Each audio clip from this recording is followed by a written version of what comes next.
ஆனாச்சு மகரத்தில் ராகு சொல்லுங்க அட்டகாசமான பலன்கள். பொதுவாக நல்லா பாருங்க, மகர ராகு யோக ராகுன்னு.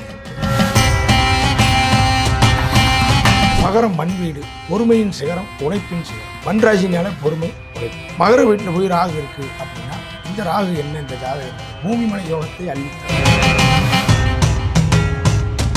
மகர ராகு உள்ளவங்க தொழில் பண்றாங்கன்னா கவனமா செய்யுங்க. முதல்ல ஒரு தொழில் செஞ்சு அதை பற்றி திருப்பி அதை செஞ்சாங்கன்னா அவங்க தான் நம்பர் 1. சிலர் வில்லங்கமான சொத்துன்னு தெரியும், வாங்கின பிறகு மறுபடியும் இவங்க ரெக்கார்டை சரி பண்ணுவாங்க, அதை அடிச்சு வாங்கியிருக்கு. அது இந்த டாக்குமெண்ட் ரெக்கார்டில் கவனமாக இருக்கணும், குறுக்கு வழியில் போயிடக்கூடாது. ஸ்டாக் மார்க்கெட்டில் ஷேர் மார்க்கெட்டில் போய் முதலீடு செய்யலாம்ங்கிற ஆசை எல்லாம் இங்கே வரும். லாட்ரி எடுக்குவான்னு கேட்பாங்க. சோமேஸ்வரன் அண்ணாச்சி. ஐயா வணக்கம். அண்ணாச்சி வணக்கம். அண்ணாச்சி மகரத்தில் ராகு சொல்லுங்க அட்டகாசமான பலன்களை அப்படிங்கிறீங்க. நீங்களும் என்கிட்ட இங்கே ராகு இருந்தா என்ன, சனி அங்கே இருந்தா என்ன, முனி அங்கே இருந்தா என்னன்னு கேட்டு உங்களுக்கும் ஜோசியம் வந்துருச்சு. கண்டிப்பா ஒரு நாளைக்கு. ஆமாம், ஒரு நாளைக்கு உங்கள்கிட்ட நான் பேட்டி எடுப்பேன், பதில் சொல்லணும். நிச்சயமா அண்ணாச்சி.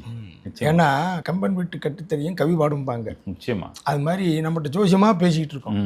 நம்ம பக்தின் பண்டி நீர்களுக்கு ஒரு வணக்கத்தை சொல்லி அந்த உறவுகள் அவங்க ஜாதகத்தை எடுத்து தெரிஞ்சவங்க தெரியாதவங்க, அறிஞ்சவங்க அறியாதவங்க, ஆர்வம் உள்ளவர்கள் எல்லா மக்களும் எடுத்து அச்சமின்றி ஒரு கிரகம் நமக்கு நல்லது செய்ய வருது அப்படிங்கிறத மனதைரியத்தோட மக்கள் பார்க்கணும். நிச்சயமா. அவங்க ஒரு ஆசை கூட என்னாச்சு, பையன் ஜாதத்தில் இருக்கும், இல்லை பொண்ணு ஜாதத்தில் இருக்கும், இல்லை அவங்களுக்கு தெரிஞ்சவங்க ஜாதகம் ஏதாவது ஒரு ஜாதத்தில் இருக்கும், அதை எடுத்து வச்சா கூட மகரத்தில் ராகு அவங்க தெரிஞ்சிருவாங்க. பொதுவாக நல்லா பாருங்க, மகர ராகு யோக ராகுன்னு பேர். இந்த ஆரம்பத்தில் அடிப்படை படிக்கும்போது எங்களுக்கு சொல்லுவாங்க மகர ராகு யோக ராகு. ஒவ்வொரு வீட்டுக்கும் ஒரு தனித்துவத்தை அந்த காலத்தில் பெரியவங்களும் சித்தர்களோ ஜோதிட முன்னோர்களையோ குருமார்களோ நமக்கு சொல்லி கொடுத்துருக்காங்க. மகரத்தில் கரகம் இருந்தால் தகரமும் தங்கமாகும். மகரம் ஒரு மண் வீடு. உங்களுக்கு இருக்க இடம் வேணும்னா ஒரு ஒரு காணி நிலம் கொடுத்தா போதும், நான் பிழைச்சிக்கிடுவேன். அந்த காலத்தில் சொல்லுவாங்க, ஒரு காணி நிலம் எங்கள் அப்பா கொடுத்தாரு, அதை வச்சு நான் பிழைச்சேன், நீ பிழைச்சிக்கோ, வம்சமே பிழைச்சி கொடுப்பாங்க. மகரம் மண் வீடு, பொறுமையின் சிகரம், உழைப்பின் சிகரம். மண் ராசினாலே பொறுமை, உழைப்பு. மகர வீட்டில் போய் ராகு இருக்குது அப்படின்னா இந்த ராகு என்ன, இந்த ஜாதகம் இருக்குது பூமி மனை யோகத்தை அள்ளித்தரும். பூமி மனையினால் சார்ந்த விஷயங்களில் ஒரு ஏமாற்றத்தையும் தரும். ஒரு வாட்டி ஒரு மண் ராசி மண் வீட்டில் போய் ஏமாத்தியான்னு கேட்டால் ஆமாம்பாங்க. அதுக்கப்புறம் அவங்களுக்கு ஒரு சவால் வரும். கேது ஞானம், ராகு சவால். நான் எதில் விட்டனோ அதில் பிடிச்சி காட்டுறேன் பாரு அப்படின்னா அங்கே ராகு. கேது சரி நமக்கு கிடைச்சது இவ்வளோதான், கடவுள் வழி போ அப்படின்னு நான் வாங்கிட்டு வந்து வர இதுதான் அப்படின்னு போயிடுவாங்க. அது கேது. இதுதான் இதில் உள்ள ஒரு பெரிய ஒரு சாராம்சம். அப்போ அந்த ராகு அப்படிங்கிறவர் பார்த்தீங்கன்னா மகரத்தில் உட்காந்து என்ன செய்யறாரு, மீனத்தை பார்க்குறாரு ஒரு பார்வை, காலபுருஷன் 12 பார்க்குறாரு. ஆமாம். இன்னொன்று பார்த்தீங்கன்னா விருச்சத்தை பார்க்குறாரு. இது ஏன் சொல்கிறேன்னா மக்களும் இதை பார்த்துக்கணும். அப்போ அந்த ராகு மகரத்துலேருந்து 3-11 7வது வீடு நமக்கு வேண்டாம். அங்கே யார் இருக்காருன்னா ஞானகாரகன் கேது பகவான் இருக்கார். அப்போ இந்த மகரத்தில் இருக்கிற ராகு பகவான் ஒரு ஜாதகத்தில் இருந்துக்கிட்டால் மண்மனை பூமி யோகங்களை தருகிறார். சிறு வயதிலே ஆரோக்கிய குறைவு, ஹெல்த்தை பார்த்துக்கணும். சின்ன பிள்ளையில் 12 வயசுக்குள்ளே ஹெல்த்தை பார்த்துக்கணும். சிறு வயதிலே தாய் தந்தை வகையில் தாத்தா பாட்டி தாய் தந்தை அவர்களுக்கும் ஏதாவது ஒரு பாதிப்பு தருவார்னு ஒரு கணக்கு. நாங்கள் இந்த ராகு இங்கே உட்காந்தாலே அதை சொல்லுவோம். ஆரம்பத்திலே ராகு தசை வந்துருச்சு அப்படின்னாலும் கொஞ்சம் கவனம்னு சொல்லுவோம். வெளிநாட்டு வருமானம், வெளியூர் வருமானம் இவர்களுக்கு அதிர்ஷ்டம். இந்த அரைக்கிறது, பேக் பண்ணுறது, எக்ஸ்போர்ட்டு, இந்த மாதிரி விஷயங்களை செய்கிறதெல்லாம் இவங்களுக்கு என்ன செய்யும், நல்லாயிருக்கும். வாக்கு பலிதம் இருக்கு என்ன மகர ராகுக்கு. மகர ராகுக்கு வாக்கு பலிதம்ங்கிறது அபாரமாக இருக்கும். ஏன்னா 10ஆம் இடம் ஜீவனஸ்தானம். இவங்க படம் பிடிக்கக்கூடிய தொழில்கள், அதே மாதிரி ஜவுளி சம்மந்தப்பட்டது, ராகும் துணியை மடியக்கூடியதெல்லாம், அதெல்லாம் இவங்களுக்கு நல்லா இருக்கும். அப்பா தாத்தா செஞ்ச முன்னோர் செய்த தொழில்களையும் செய்யலாம். இவங்க பெரும்பாலும் என்னாச்சு, நான் பார்த்ததில்ல, நான் உங்களை அளவுக்குலாம் 10 தான் 10 தான் பார்த்துருந்தேன்னா மகர ராகுங்கிறது ஞானிகளாக தான் இருக்காங்க. பேச்சு அப்படித்தான் இருக்குது. இயற்கையாகவே அவங்களுக்கு பிரபஞ்சம் நிறைய அருள் கொடுக்குது. மகர ராகு உள்ளவங்க தொழில் பண்ணுறாங்கன்னா கவனமாக செய்யுங்க. முதல்ல ஒரு தொழில் செஞ்சு அதை நிப்பாட்டிடுவாங்க. திருப்பி அதை செஞ்சாங்கன்னா அவங்க தான் நம்பர் 1. இப்போ உதாரணத்துக்கு நான் சொல்லிடுறேன், ஒரு ஹோட்டல் ஆரம்பிக்கிறோம், சரி நடத்த முடியல நிப்பாட்டிட்டோம், திருப்பி அவர் ஹோட்டல் இண்டஸ்ட்ரியிலே முதலீடு பண்ணி வந்தாருன்னா ஜெயிச்சிருவார். எங்கிட்ட ஜாதகம் பார்க்க வருவாங்க, என்னாச்சு முன்னாடி டெக்ஸ்டைல் வச்சுருந்தேன், இடையில கொஞ்சம் நிப்பாட்டிட்டேன், திருப்பி அதை செய்யலாம்னு நினைக்கிறேன். இந்த ராகு சேலஞ்ச், எதில் விட்டோன்னா அதில் செய்வேன் அப்படின்னு வரும். சார் அதை நம்ம திருப்பி செய்யலாமா சார்னா கண்டிப்பாக செய்யலாம், உங்களுக்கு அதை செய்ய வைக்கும்னா கண்டிப்பாக இருக்கும். ஒரு முறை பொருளாதார ரீதியான ஒரு கஷ்டங்களை சந்திப்பாங்க சார், ஒரு தொழிலை மூடுவாங்க, இது ஒரு டைம் நடக்கும். மூடின தொழிலை திருப்பி செய்யணும்னு வச்சுக்கோங்க, அது சூப்பர். இன்னொருத்தங்க தொழில் பண்ணி க்ளோஸ் பண்ண போகிறேன், அதை போய் எடுத்து செய்கிறதுக்கும் இது நல்லாயிருக்கும். நான் ஹோட்டல் பண்ணுறேன் சார், என்னால் முடியலை, லேபர் இருக்காங்க, மெட்டீரியல் இருக்குது, அப்படி நீங்கள் எடுத்துக்கிறீங்களா, பில்டிங் இடம் எல்லாத்தையும் போட்டு நான் வாடகை கொடுத்துக்கிறது அப்படின்னு அதை செய்கிறதும் இந்த ராகுக்கு நல்லாயிருக்கும். இவங்க குடும்பத்தில் ஆஸ்பத்திரியில் இறந்தவங்க இருப்பாங்க, அல்லது துர்மரணத்தினால மாச்சுரி போனவங்க இருப்பாங்க. இவங்க குடும்பத்தில் வந்து பார்த்தீங்கன்னா ஆஸ்பத்திரியில் இறந்தவங்கன்னு இருப்பாங்க, சின்ன வயதில் இறந்தவங்கன்னு இருப்பாங்க. இதெல்லாம் கேட்டிங்கன்னா அவங்க வந்து சார் கரெக்டு சார், நீங்கள் சொல்கிறது தவறு இல்லைப்பாங்க. தந்தை வழி சொத்துக்கள் இருக்கு பாருங்க, அப்பா வழி சொத்துக்களில் ஒரு சின்ன வில்லங்கது இருந்தே தீரும். அப்பாவுடைய உடல் ஆரோக்கியத்திலும் கவனமாக இருக்கணும். வேற எதுவுமே சொத்துல சிக்கல் இல்லைன்னா பொது முதலாவது சண்டை போட்டுட்டு இருப்பாங்க, இல்லாமல் இருக்காது. ஏதாவது ரெக்கார்டு சரியில்லை, தாய்ப்புத்திரம் சரியில்லை, நடவாத பிரச்சனை இருக்குன்னு தந்தை வழி சொத்துக்களில் பிரச்சனை வரும். தந்தைக்கும் ஒரு மருத்துவ செலவு இருக்குமான்னு கேட்டால் ஆமாம். தாயாருக்கு கர்ப்பப்பை சம்மந்தமாக ஒரு சின்ன மருத்துவ செலவு பார்த்துக்கோங்கன்னா ஆமாம் சார் கரெக்டு சார். அல்லது தாய் தந்தை வழியில் புத்திர தோஷம் இருக்கும். இவங்க குடும்பத்தில் திருமணம் ஆகாதவரோ அல்லது குழந்தை இல்லாதவரோ ஒருத்தர் உண்டான்னு கேட்டாலும் ஆமாம் அப்படின்னு. வெளியூரில் போய் வருமானம் செய்யணும், வெளிநாட்டில் வருமானம் செய்யணும் அப்படின்னு ஆசை இருந்துக்கிட்டே இருக்கும், அது செய்வாங்க, ஜெயிச்சும் போடுவாங்க. ஒரு பெரிய விபத்தை தப்பிச்சேன்பாங்க. ஒரு ஆளுக்கு மகர ராகு சார், அவர் சொல்கிறார் ஒரு பெரிய விபத்து கூட வந்தவர் இறந்து போனார் சார், நான் தப்பிச்சிட்டேன். 4 பேர் போயிட்டு இருந்தாங்க, நீ இப்போ அன்னைக்கு கூட கிளாஸில் சொன்னீங்களே, சொன்னா இல்லையா, அது இந்த மகர ராகு. அப்போ போக்குவரத்து வண்டி வாகனத்தில் கவனமாக இருக்குங்கிறத நான் சொல்லுவேன். இரவு நேர பயணத்தை தவிர்க்கணும்னு சொல்லுவேன். இந்த தண்ணியில் போய் குளிக்கணும் நீந்தணும்னா நீங்கள் கூட்டமாக போகாதீங்க, கவனமாக போங்க. குழந்தைகள் கூட பார்த்துக்க சொல்லுவீங்களே, குழந்தைகள் கூட பார்த்துக்கோங்க. தண்ணி பக்கத்தில் அது ஓடும், பிடிச்சி வச்சுக்கோங்க, விட்டுறாதீங்க, அது உங்களுக்கு டேஞ்சரை கொடுத்துரும். நீங்கள் கொஞ்சம் கவனமாக இருங்க. திருமணமான போது குடும்பத்துக்குள்ளே சில நேரங்களில் பேச்சுக்களில் சில வில்லங்கங்கள் வரும். கல்யாணம் முடிச்ச ஊசில் கொஞ்சம் கவனமாக போங்கன்னு சொல்கிறது உண்டு. இவங்களுக்கு வந்து பார்த்தீங்கன்னா பாருங்கள், பெரிய ரியல் எஸ்டேட் பண்ணுறாங்கல்ல, அவங்களுக்கு இது நல்லாயிருக்கும். ரியல் எஸ்டேட் பண்ணுறவங்களுக்கு வில்லங்கமான சொத்துக்களை பேங்க்லேருந்து எடுத்து சரி பண்ணுறாங்களா, ஆமாம், அவங்களே வாங்கிக்கிறாங்க. ப்ராப்பர்ட்டிஸ்லாம் சில பேர் அது வாங்குறாங்க, எல்லாத்துக்கும் செட் ஆகாது, இவங்களுக்கு செட் ஆகும்.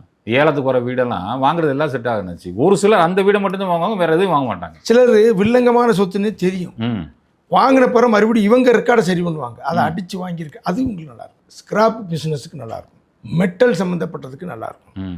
மகரா வந்து மெட்டல் சம்மந்தப்பட்ட பிஸ்னஸ் பண்ணலாம். அது பயணம் பண்ணுறது, ட்ராவல் சுற்றிக்கிட்டே வர்றது, மெட்டல் பிஸ்னஸ்ஸு, வெளிநாட்டு வருமானம், ஒருத்தவங்க க்ளோஸ் பண்ணதை எடுத்து செய்கிறதுக்கெல்லாம் மகராக சூப்பராக சூப்பர். இறந்தவங்களை கும்பிட்றது உண்டு. அது சொன்னீங்க என்னாச்சு, இறந்தவங்களை கும்பிடுவாங்க வீட்டில்னு சொல்லி. ஒன்று இறந்தவங்களை கும்பிடுவாங்க, இல்லை இறந்தவங்களோட ஜீவ சமாதி இருக்கும், அவங்க வீட்டில் வச்சு வழிபட்டுக்கிட்டு இருப்பாங்க. இந்த குடும்பத்தில் யாருக்காவது ஒருத்தருக்கு கேன்சர் பயம் இருக்கும், அல்லது கேன்சருக்கு ட்ரீட்மெண்ட் எடுத்தீங்களான்னா ஆமாம்மா. நல்ல ராசியில் புரிஞ்சிருச்சு. அது மண்ராசியில் போய் பாம்பு இல்லை புத்து கட்டுமா இல்லையா? புரிஞ்சிருச்சு. மண்ராசியில் போய் யார் இருக்கா? பாம்பு இருக்கு. அப்போ ஒரு புத்து கட்டுமா இல்லையா? இது வந்து வாழ்க்கையில் நம்ம பார்க்குறது. அதே மாதிரி பாருங்கன்னாச்சு, இவங்க தந்தை வழியிலையோ இவங்களுடைய தாய் சைட்லேயோ இந்த குடும்பத்தில் ஒரு மாறுபட்ட திருமணம் இருக்குது. 2 திருமணம் முடிச்சிருக்காங்களா, அல்லது மாறுபட்ட திருமணம்னா சமுதாயம் மாறினது, லவ் மேரேஜ். பொண்ணுக்கு வயசு கூட இருக்கும், பையனுக்கு கம்மியாக இருக்கும். ஆமாம், மாறுபட்ட திருமணம். இவங்க சித்தப்பாவுக்கு சொத்து மதிப்பு உயரும். இவங்க இந்த ஜாதகருக்கு சித்தப்பா இருந்தாங்க அப்படின்னா அவங்களுக்கு வந்து பார்த்தீங்கன்னா குழந்தையில ஒரு கவலை இருக்கும், சொத்து மதிப்பு கூடும். அவுட்டரில் காட்டுப்பகுதியில் அவுட்டரில் போய் வீடு மனை இடம் வாங்கி உயரக்கூடியவங்களுக்கு மகர ராகு. ஊருக்கு தெற்கு பக்கம் வாங்கியிருக்கேன், மலை சார்ந்த படத்தில் வாங்கியிருக்கேன், காட்டில் ரிசார்ட் கட்டியிருக்கேன்னாலும் மகர ராகு. ஆனால் இந்த லேண்டு சொன்னீங்கல்ல, லேண்டில் இன்வெஸ்ட் பண்ணுவாங்க, ரியல் எஸ்டேட் பண்ணுவாங்க. ரியல் எஸ்டேட்னா வீடு கட்டி விற்பாங்களா, இல்லை லேண்டை வாங்கி பார்ட்டில் பண்ணால்? லேண்டாக வாங்கிட்டு இவங்க வாங்குற லேண்டில் ஒன்று ரயில் ரோடு, அப்படி இல்லை அப்படின்னா ஒரு ஹில்ஸ் பக்கம் உள்ள ஒரு ஓடை போகிறதெல்லாம் வரும். இதெல்லாம் இங்கே வரும். வாரிசு தொழில் பார்ப்பாங்கல்ல. ஆமாம், எங்கள் அப்பா இறந்துட்டாரு, எங்கள் முன்னோர் வாரிசு தொழில், அது இது நல்லா இருக்கும். எங்கள் தாத்தா செஞ்ச வேலையை எங்கள் அப்பா பார்த்தா, எங்கள் அப்பா செஞ்ச வேலையை நான் பார்க்கேன். எங்கள் அப்பா செஞ்சது நான் பார்க்க வாரிசு வேலை. இந்த டாக்குமெண்ட் ரெக்கார்டில் கவனமாக இருக்கணும், குறுக்கு வழியில் போயிடக்கூடாது. ஸ்டாக் மார்க்கெட்டில் ஷேர் மார்க்கெட்டில் போய் முதலீடு செய்யலாம்ங்கிற ஆசையெல்லாம் இங்கே வரும். லாட்ரி எடுக்குவான்னு கேட்பாங்க. இல்லை, லாட்ரி வாங்குவாங்க துபாயில் நிறைய பேர். இது இந்த மகர ராகு வரும். பொதுவாக மகரத்தில் ராகு இருக்கிறவங்க பெரும்பாலும் நல்ல சொத்து பத்துக்களோட நல்ல சுகமாக திருப்தியாக இருக்காங்க, அதில் எந்த மாற்றமும் இல்லை. இவங்க குழந்தைகள் வேலை உத்தியோகத்துக்காக இடம் மாதிரி வெளியூரில் போய் இருக்கிறதையும் நம்ம பார்க்க முடியுது. குழந்தை விஷயத்தில் இவங்களுக்கு ஆரம்பத்தில் ஒரு மருத்துவ செலவோ அல்லது ஹெல்த் ரீதியான சில தொந்தரவோ இருக்கும், அதுக்கப்புறம் ஒன்றும் செய்யாது. மகர ராகு யோக ராகு அப்படிங்கிறது நம்மளுடைய ஒரு அனுபவ கருத்து. என்னாச்சு, ஒரு வேலை பார்க்க நம்ம ரோகல் அதே ராசியாக இருந்து அங்கே போய் ராகு இருக்குது, சந்திரன் ராகு எப்படி இருக்குனாச்சு? என்னாச்சு, மகரத்தில் சந்திரன் ராகு சேர்க்கை எங்கே இருந்தாலும் சரி சார், மகர வீட்டில் சந்திரன் ராகுங்கிறது மகரத்தில் எங்கே இருந்தாலும் சரி, தாய் வழி உறவுகளில் தான் கவனமாக இருக்கணும். தாயாருக்கு ஏதாவது சில தொந்தரவு இருக்கும். தாயுடன் பிறந்த பெண் ரெண்டாம் தரம் போயிடுச்சா, 2 கல்யாணமா, தாயுடன் பிறந்த பெண்ணுக்கு குழந்தைகளால் கவலையா, தாயாருக்கு குழந்தைகளால் கவலையாங்கிறது மட்டும்தான் கேட்கணும். சந்திரன் ராகுனா தாய் வழி ஆன்மீகவாதி, சாமியானவங்க இருப்பாங்க, குறி சொன்னவங்க. குறி சொன்னவங்க இருப்பாங்க. தாயார் வந்து ஒரு அம்மன் கோயில் பக்கத்தில் குடியிருக்கும். ஆனால் ஜாதகருக்கு மைண்டு குயிக்காக வலிச்சு. சந்திரன் ராகுங்கும் போது குழப்பம் இருக்கும். குழப்பம் அது இருக்கத்தான் செய்யும். ஆனால் அறிவாற்றல் வந்து ஸ்பீடாக இருக்கும். சந்திரன் ராகு சந்திரன் கேது, சூரியன் ராகு சூரியன் கேது சொல்லியிருக்கேன். கிரகண தோஷம். இவர்கள் வாழ்க்கையில் அபரிதமாக வளர்ந்தவர்கள், பெரிய புகழை அடைந்தவர். அவங்க ஜாதகத்தில் பூரா பாருங்க, யார் கஷ்டப்பட்டு உயரம் வந்தா, யார் சிரமப்பட்டு உயரம் வந்தா, அவங்க ஜாதகத்தில் பூரா பாருங்க சந்திரன் ராகு சந்திரன் கேது சேர்க்கை இருக்கும். இப்போ சுக்கிரன் ராகு இருந்துச்சு. சுக்கிரன் ராகு சேர்க்கை வரும்பொழுது என்னாச்சு, நல்லா பாருங்க, அந்த உறவுக்கு தான் என்ன செய்வோம், மற்றபடி அது செய்யும். நான் அதிகம் சொல்கிறேன்ல, உறவுகளுக்கு தான் யோகத்தை குறைக்காது. அது மகர வீட்டில் உட்காரும் போது சுக்கிரன் ராகு உட்காரும் பொழுது பார்த்தீங்கன்னா விலை மதிப்பு மிக்க சொத்து. மகர வீட்டில் வந்து குரு ராகு இருக்கும். குரு அங்கே நீச்சம். அப்போ அங்கே குரு ராகு இருந்தால் என்னென்னா, யாராவது திருமணமாகாதவர், மதம் மாறியவர், குழந்தை இல்லாதவர், இது சம்பந்தமான ஒரு சொத்துக்களை வாங்குவார்னு சொல்லலாம். சூரியன் குரு ராகுவோட சேர்றது, சுக்கிரன் இருக்கிறது, அந்த வீட்டில் அந்த மண் ராசியில் அது அமர்ந்துட்டா விலை மதிப்பு மிக்க சொத்துக்கள் உண்டு. புதன் ராகு இருந்துச்சு. புதன் ராகு அங்கே போய் இருக்குன்னு வச்சுக்கோங்கன்னாச்சு, நீங்கள் இடத்த அளந்து பார்த்து வாங்கணும். ஏன் அப்படின்னு கேட்டிங்கன்னா, ரெக்கார்டுக்கும் இடத்துக்கும் கம்மியாக இருக்கும். பட்டாசிட்டா வாங்கும்போது பார்த்து வாங்கணும். இன்சிலோ ரெக்கார்டோ இடம் வாங்கின பிறகு சில சீர்திருத்த பத்திரம் போடுவாங்க. கண்டிப்பாக அதெல்லாம் வந்து அதனால கவனமாக இருக்கணும். இங்கேயும் சொத்து மதிப்பு உயரும். செவ்வாறாக இருந்துச்சு. செவ்வாய் உச்சம் பெற்ற செவ்வாறாக இருந்தாலும் அங்கும் அங்கே சொத்து மதிப்பு உண்டு.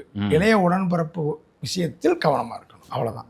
இந்த செவ்வாயோட பாவி சுக்கிரனோட பாவி சேரும் பொழுது திருமண விஷயங்களில் மாறுபட்ட திருமணங்கள் அந்த குடும்பத்தில் இருக்குங்கிறது தான் கணக்கு. யோக பலன், பொருளாதார உயர்வு, பூமி மனை யோகத்தை அள்ளி கொடுத்துரும். அதில் விடாது. அதானே எல்லாம் எதிர்பார்க்குறாச்சு. பூமி மனையில் தான் நம்ம அள்ளி வரணும்னு நினச்சிக்கலாம். இல்லைண்ணாச்சி, எல்லாம் மனுஷனாக பிறந்தாச்சுன்னா முதல்ல அவங்களுக்கு இருப்பிடம்னு ஒன்று வேணும். இன்னைக்கு கலாச்சாரத்துக்கு நான் வந்து ஃபார்ம் ஹவுஸ் கட்டுறேன், ஆனால் எனக்கு இருக்கிறதுக்கு இடம் வேணும்னு ஏங்குறவங்க இருக்காங்க. நல்லா இருக்கிறவங்க ஒரு ஃபார்ம் ஹவுஸ் கட்டணும்னு இருக்காங்க. ஒரு இடத்துல முதலீடு செஞ்சு அதை மறுபடியும் காசாக்கணும்னு நினைக்காங்க. ஒரு முதலீடு செஞ்சுருப்பாங்க, ஒரு 5 வருஷம் 10 வருஷம் கழிச்சு அது உரிய நேரத்தில் காசானா அவங்களுக்கு பலன். நெஞ்சாத நன்றிகள் நினச்சி சுகமே சொல்வேன். சுகமே சொல்வேன்.